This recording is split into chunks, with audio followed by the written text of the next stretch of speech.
Welcome to रोजगार academy. Hello friends, Uttar Pradesh current affairs की series को आगे बढ़ाते हुए आज पार्ट 6 कवर करेंगे। इसमें वो सभी इंपॉर्टेंट और सेलेक्टेड क्वेश्चंस लिए गए हैं जो आपके आने वाले एग्ज़ाम के लिए बहुत ही ज़्यादा बेनिफिशियल होंगे। ये वीडियो आपके लिए UP triple S C video re exam के लिए बहुत ही महत्वपूर्ण होने वाली है और अन्य सभी एग्ज़ाम्स जिसमें उत्तर प्रदेश करंट अफेयर्स के क्वेश्चंस आते हैं उन सभी एग्ज़ाम्स के लिए बहुत ही ज़्यादा महत्वपूर्ण होने वाली है।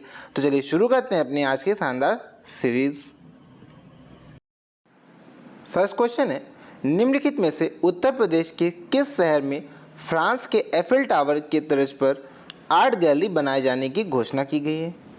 तो इसका करेक्ट ऑप्शन है ऑप्शन नंबर ए, प्रयागराज। तो इसको याद रखिएगा, उत्तर प्रदेश में एक आर्ट गैलरी बनाई जाएगी जो कि फ्रांस के एफिल टावर के तर्ज पर बनाई जा रही है। ओके, आइए आगे देखते हैं, कुछ इंपॉर्टेंट फैक्ट्स के बारे में बात करते हैं। तो फ्रांस के एफिल टावर के तर्ज पर प्रयागराज में गंगा के किनारे अनूठी रिवर आर्ट गैलरी बनाई जा रही है। तो याद रखिए कहाँ बनाई जा रही है, गंगा रिवर के किनारे बनाई जा रही है प्रयागराज में। यह 10 किलोमीटर लंबे 6 लेन पुल के टावर पर इस गैलरी का निर्माण होगा। तो इसको भी याद रखिएगा। आइए आगे बढ़ते हैं। नेक्स्ट क्वेश्चन है, निम्नलिखित में से उत्तर प्रदेश के वाराणसी में किसके द्वारा अक्षय पात्र मिड डे मील किचन का शुभारंभ किया गया है? तो इसका करेक्ट ऑप्शन है ऑप्शन नंबर ए, प्रधानमंत्री नरेंद्र मोदी जी के द्वारा वाराणसी में, जो कि इनका संसदीय क्षेत्र है, यहाँ से इन्होंने अक्षय पात्र मिड डे मील किचन का शुभारंभ किया है। आइए आगे बढ़ते हैं, इंपॉर्टेंट फैक्ट्स के बारे में बात करें। पीएम मोदी अपने संसदीय क्षेत्र वाराणसी में अक्षय पात्र रसोई का शुभारंभ किया है। इस रसोई से सरकारी स्कूल के 1 लाख बच्चों, इसको भी आप याद रखिएगा, बहुत ही इंपॉर्टेंट पॉइंट बन सकता है, 1 लाख बच्चों को रोजाना भोजन मिलेगा। उत्तर प्रदेश की यह सबसे बड़ी रसोई होगी, इसको भी याद रखिएगा। सरकारी स्कूलों के बच्चों के लिए पौष्टिक आहार बनेगा। किसके लिए? ये सरकारी स्कूलों के बच्चों के लिए है। अक्षय पात्र एक स्वयंसेवी संस्था है जो उत्तर प्रदेश सहित देश के अन्य 12 राज्यों में बच्चों को मिड डे मील उपलब्ध करा रही है। ओके, आइए आगे देखते हैं। इसमें यह भी याद रखिएगा कि वाराणसी में इसके 62वें केंद्र का शुभारंभ किया गया है। ओके, चलिए नेक्स्ट क्वेश्चन देखते हैं। अगला क्वेश्चन है, निम्नलिखित में से एनएफएसए के लिए राज्य रैंकिंग में कौन सा स्थान प्राप्त हुआ है? तो उत्तर प्रदेश को एनएफएसए में राज्य रैंकिंग में कौन सा स्थान प्राप्त हुआ है? तो इसका करेक्ट ऑप्शन है ऑप्शन नंबर बी, यानी दूसरा। तो याद रखिएगा, राज्य रैंकिंग में एनएफएसए द्वारा उत्तर प्रदेश को दूसरी रैंकिंग प्राप्त हुई है। आइए आगे बढ़ते हैं, तो इसके बारे में और बात करते हैं। तो शीर्ष स्थान पे कौन सा राज्य रहा है? शीर्ष स्थान पे ओडिशा राज्य रहा है, उत्तर प्रदेश दूसरे और आंध्र प्रदेश तीसरे स्थान पर रहा है। तो इसको भी आप लोग याद रखिएगा। एनएफएसए क्या है, ये इसके बारे में जानते हैं। तो राष्ट्रीय खाद्य सुरक्षा अधिनियम इसका फुल फॉर्म हो गया, जिसकी स्थापना 10 सितंबर 2013 को हुई थी। इसको भी आप लोग याद रखिएगा कि खाद्य सुरक्षा, जो राष्ट्रीय खाद्य सुरक्षा है अधिनियम, वो कब आया था? 2013 में। ओके, इसका उद्देश्य क्या है ये भी देखते हैं। तो इसका उद्देश्य गरिमापूर्ण जीवन जीने के लिए लोगों को वहनीय मूल्यों पर अच्छी गुणवत्तापूर्ण खाद्यान्न की प्राप्त मात्रा में उपलब्ध कराते हुए उन्हें खाद्य और पोषण सुरक्षा प्रदान करना, ये इसका उद्देश्य है। ओके, इसको भी आप लोग याद रखिएगा। नेक्स्ट क्वेश्चन है, निम्नलिखित में से वन महोत्सव 2022 को किस जिले में शुरू किया गया है? तो इसका करेक्ट ऑप्शन है ऑप्शन नंबर डी, चित्रकूट। तो इसको भी आप लोग याद रखिएगा, वन महोत्सव 2022 किस जिले में शुरू किया गया था? चित्रकूट में। वन महोत्सव की बात करते हैं तो वन महोत्सव कार्यक्रम की शुरुआत सीएम योगी आदित्यनाथ जी ने चित्रकूट से की थी। कार्यक्रम के पहले ही दिन प्रदेश में 25 करोड़ पौधे लगाए गए। इसको भी आप लोग याद रखिएगा, आपसे पूछा सकता है कि कितने पौधे लगाए गए थे वन महोत्सव में। तो कहाँ कितने हो गए? 25 करोड़ पौधे। और कहाँ से शुरू किया गया? चित्रकूट से। और किसने शुभारंभ किया था? तो सीएम योगी आदित्यनाथ जी ने। ओके, आइए आगे बढ़ते हैं। अगला क्वेश्चन है, निम्नलिखित में से जयंती जैन, जो कि मिस नॉर्थ इंडिया 2022 के विजेता हैं, उनका संबंध उत्तर प्रदेश के किस जिले से है? तो इसका करेक्ट ऑप्शन है ऑप्शन नंबर बी, गाजीपुर। आइए आगे बढ़ते हैं। अगला क्वेश्चन है, निम्नलिखित में से हाल ही में उत्तर प्रदेश प्लास्टिक कचरा प्रबंधन सम्मेलन 2022 का आयोजन कहाँ किया गया है? तो इसका करेक्ट ऑप्शन है ऑप्शन नंबर बी, लखनऊ। तो याद रखिएगा, प्लास्टिक कचरा प्रबंधन सम्मेलन 2022 का आयोजन लखनऊ में किया गया है, जिसकी थीम क्या रखी गई है? 3R, यानी पहला क्या है? Reuse, recycle and reduce. तो इसको भी आप लोग याद रखिएगा। अगला क्वेश्चन है, निम्नलिखित में से उत्तर प्रदेश के किस स्थान पर देश का पहला फार्मर प्रोड्यूसर ऑर्गेनाइजेशन खोला गया है?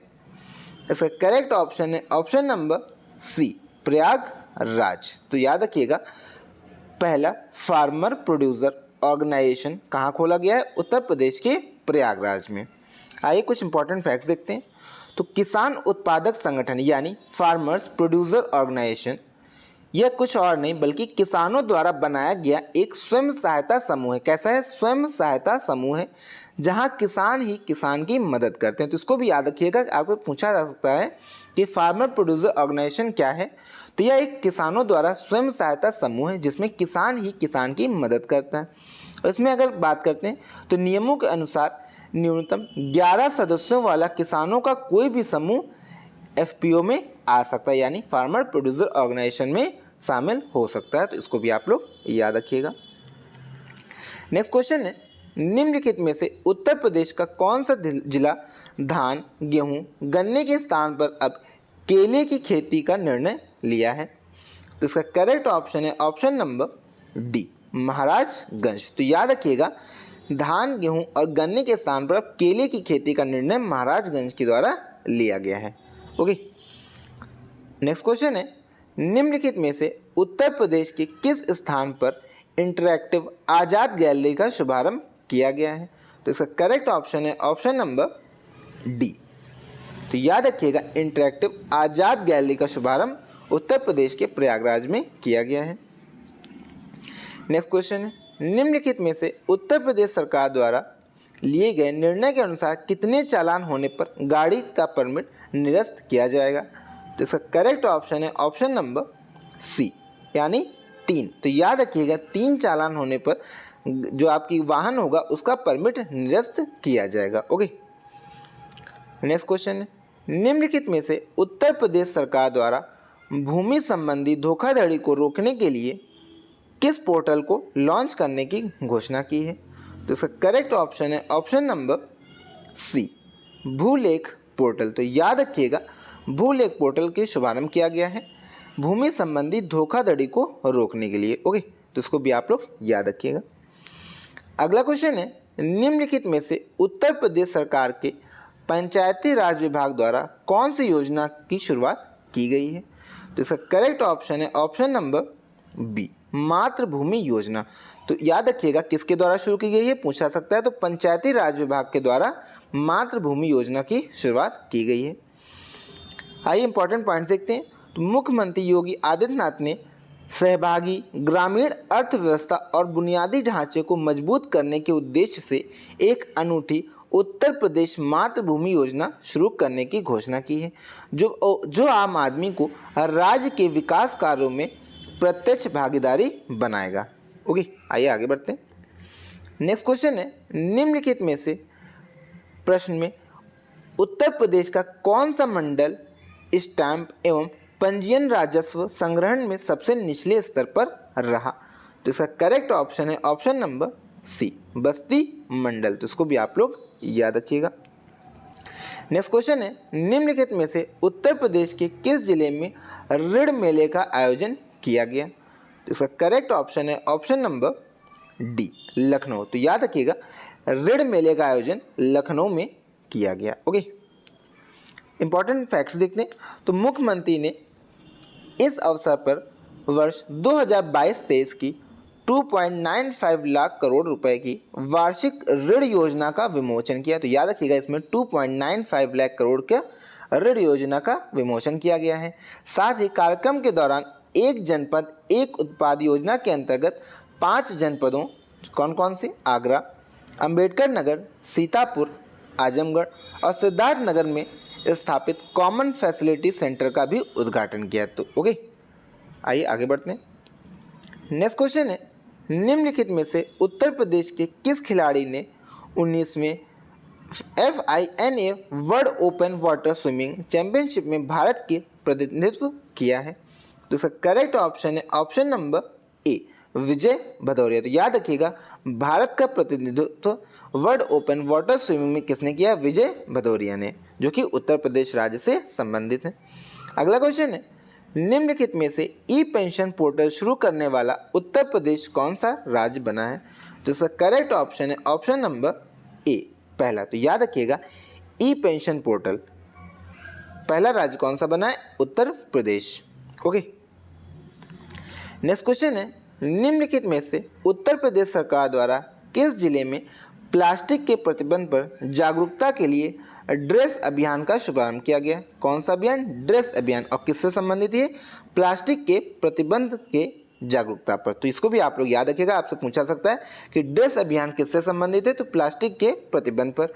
और किस राज्य के द्वारा है? तो उत्तर प्रदेश के द्वारा। और अगर पूछा जाए कहाँ से शुरू किया है उत्तर प्रदेश में, तो याद रखिएगा प्रयागराज से इसको शुरू किया गया है। ओके, आइए आगे बढ़ते हैं। नेक्स्ट क्वेश्चन है, निम्नलिखित में से उत्तर प्रदेश सरकार द्वारा सिविल सेवा 2022 की मुख्य परीक्षा के लिए मुक्त तैयारी की देखरेख किस मंत्रालय द्वारा की गई है? तो इसका करेक्ट ऑप्शन है ऑप्शन नंबर बी, समाज कल्याण विभाग के द्वारा सिविल सेवा परीक्षा के लिए मुक्त तैयारी का देखरेख की गई है। अगला क्वेश्चन है, निम्नलिखित में से उत्तर प्रदेश सरकार द्वारा सिंचाई पहल योजना 2017 से बढ़ाकर किस वित्त वर्ष तक करने की घोषणा की गई है? तो इसका करेक्ट ऑप्शन है ऑप्शन नंबर बी, 2027 तक। तो इसको भी आप लोग याद रखिएगा, उत्तर प्रदेश सरकार द्वारा सिंचाई पहल योजना जो कि 2017 में शुरू की गई थी और इसको बढ़ा करके 2027 कर दिया गया है। तो इसको भी आप लोग अच्छे से क्लियर करिएगा। नेक्स्ट क्वेश्चन है, निम्नलिखित में से उत्तर प्रदेश के किस स्थान पर गन्ने की खोई से कार्डबोर्ड बनाने की शुरुआत की गई है? गन्ने की खोई यानी कि जो उसकी छाल होती है, वो पहली जो ऊपर की लेयर होती है, उससे जो है क्या बनाया जाएगा? कार्डबोर्ड बनाने की शुरुआत की गई है। तो ये किसके द्वारा की गई आपको ये बताना है। तो इसका करेक्ट ऑप्शन है ऑप्शन नंबर बी, मेरठ। तो याद रखिएगा, मेरठ राज्य के द्वारा गन्ने की खोई से कार्डबोर्ड बनाने की शुरुआत की गई है। नेक्स्ट क्वेश्चन है, निम्नलिखित में से हाल ही में डॉक्टर वीरेंद्र खंडेलवाल को लाइफ टाइम अचीवमेंट अवार्ड से सम्मानित किया गया है। इनका संबंध उत्तर प्रदेश के किस स्थान से है? तो इसका करेक्ट ऑप्शन है ऑप्शन नंबर सी, आगरा। तो याद रखिएगा, वीरेंद्र खंडेलवाल इन्हें कौन सा अवार्ड दिया गया? लाइफ टाइम अचीवमेंट अवार्ड से सम्मानित किया गया, जो कि आगरा शहर से संबंधित है।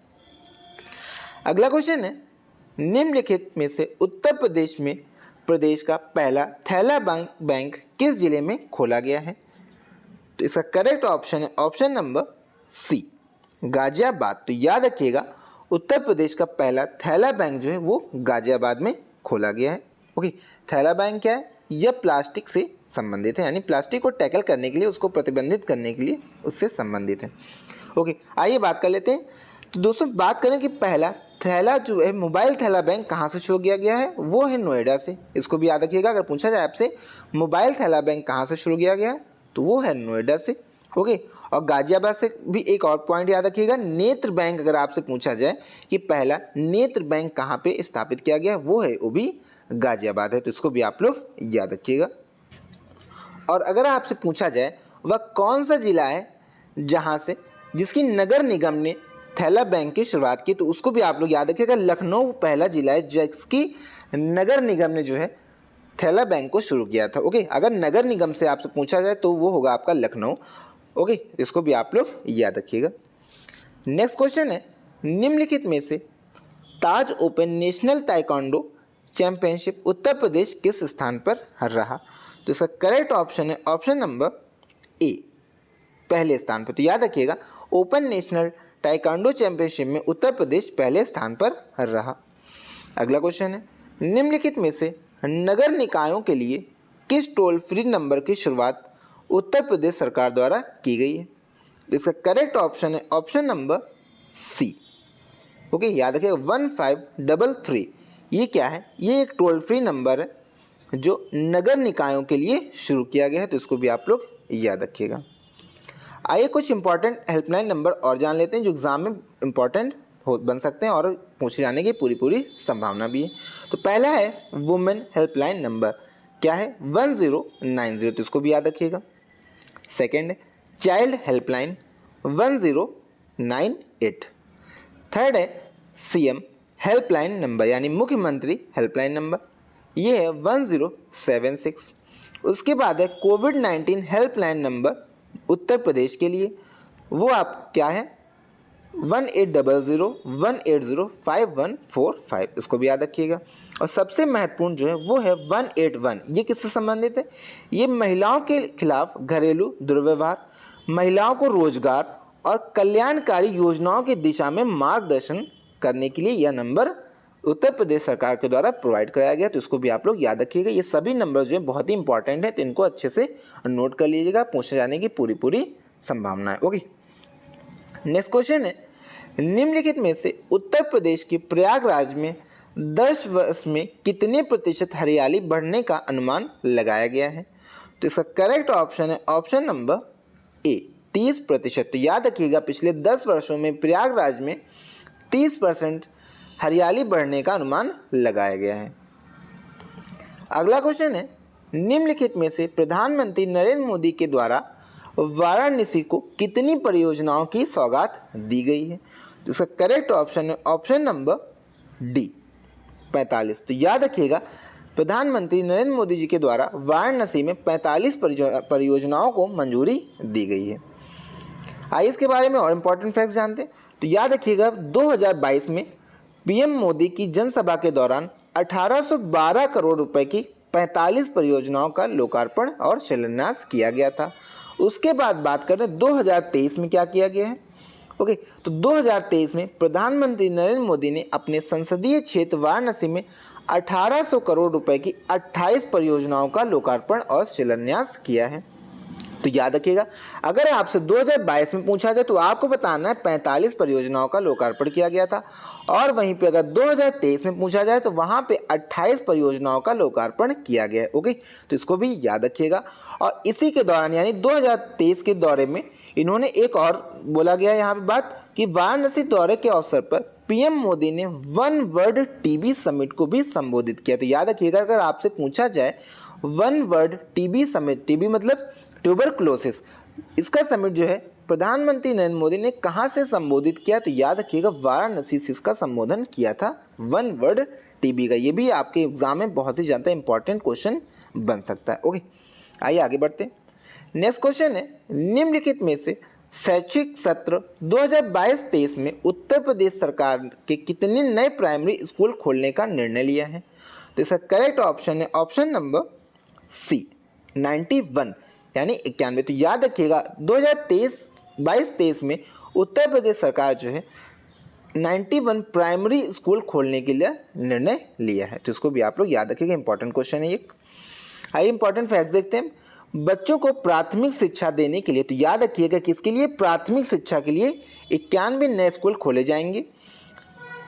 ओके, और विद्यालय खोलने का निर्देश इसका जारी कर दिया गया और ये 15 जिलों में इनको खोला जाएगा, तो इसको भी आप लोग याद रखिएगा। ओके, आइए और देखते हैं। तो दोस्तों 2023-24 में जो बजट आया था उसमें 85 नए स्कूल खोले जाएंगे। तो अभी हमने क्या देखा, प्राथमिक स्तर पर स्कूल थे, अब इनके बारे में देखते हैं ये 85 नए स्कूल कौन से हैं। तो उत्तर प्रदेश में सीएम योगी आदित्यनाथ के ऐलान के अंतर्गत 53 जो है वो सरकारी इंटर कॉलेज खोले जाएंगे, एक Pandit Deendayal model inter college खोला जाएगा, वहीं 18 सरकारी इंटर कॉलेज और 13 हाई स्कूल पीएम जन विकास कार्यक्रम के तहत खोले जाएंगे। तो इसको भी आप लोग याद रखिएगा, पीएम जन विकास कार्यक्रम के अंतर्गत ये स्कूल खोले जाएंगे और कितने टोटल 85 नए स्कूल हैं, तो इसको भी आप लोग याद रखिएगा। 91 कौन से प्राइमरी स्तर पर और ये कौन से, ये इंटरमीडिएट स्तर पर है और एक मॉडल इंटर कॉलेज भी होगा। ओके, चलिए आगे बढ़ते हैं। अगला क्वेश्चन है निम्नलिखित में से उत्तर प्रदेश में सूक्ष्म लघु और मध्यम उद्यमों ने निर्यात से पिछले 3 वर्ष में कितने प्रतिशत की बढ़ोतरी की है, तो इसका करेक्ट ऑप्शन है ऑप्शन नंबर डी 44%। तो याद रखिएगा एमएसएमई यानी सूक्ष्म लघु और मध्यम उद्योगों में निर्यात से पिछले 3 वर्ष के मुकाबले 44% यानी 44% की बढ़ोतरी उत्तर प्रदेश सरकार ने की है। इंपॉर्टेंट फैक्ट्स देखते हैं तो उत्तर प्रदेश का निर्यात अगले 2 वर्ष में 2 लाख करोड़ रुपए और 5 वर्षों में दोगुना करके 3 लाख करोड़ रुपए तक पहुंचाने का लक्ष्य है। तो इसको भी याद रखिएगा, क्या है, 2 लाख करोड़ यानी 2 वर्षों में 2 लाख करोड़ और 5 वर्षों में दोगुना करके 3 लाख करोड़। तो याद रखिएगा 5 वर्षों में इसको दोगुना करने का लक्ष्य है, इसको भी आप लोग अच्छे से याद रखिएगा। ओके, इन्हीं प्रयासों के तहत उत्तर प्रदेश में 6 MSME पार्क स्थापित किए जाएंगे। तो याद रखिएगा MSME पार्क उत्तर प्रदेश में कितने बनेंगे, 6। तो ये भी आपसे पूछा सकता है, ये भी आपके एग्जाम में इंपॉर्टेंट क्वेश्चन बन सकता है, तो इसको भी आप लोग याद रखिएगा, 6 MSME park. Okay, next question है, निम्नलिखित में से हाल ही में पल्लवी सिंह ने मिसेज यूनिवर्स डिवाइन 2022 का खिताब जीता है। इनका संबंध उत्तर प्रदेश के किस जिले से है? पल्लवी सिंह, कौन सा award? Mrs universe divine award 2022, जिसका आयोजन कहाँ पे हुआ था? इसका आयोजन साउथ कोरिया में किया गया था और ये किस जिले से संबंधित है? उत्तर प्रदेश के। तो इसका करेक्ट ऑप्शन है ऑप्शन नंबर बी, कानपुर। तो इसको भी आप लोग याद रखिएगा। तो दोस्तों यहीं से हमारा आज का सेशन समाप्त होता है। आई होप आप सभी ने बहुत ही शानदार तरीके से सेशन को एंजॉय किया होगा और सभी प्रश्नों को अच्छे से क्लियर कर लिया होगा। तो तब तक के लिए गुड डे, गुड बाय। मिलते हैं अपने नेक्स्ट वीडियो में।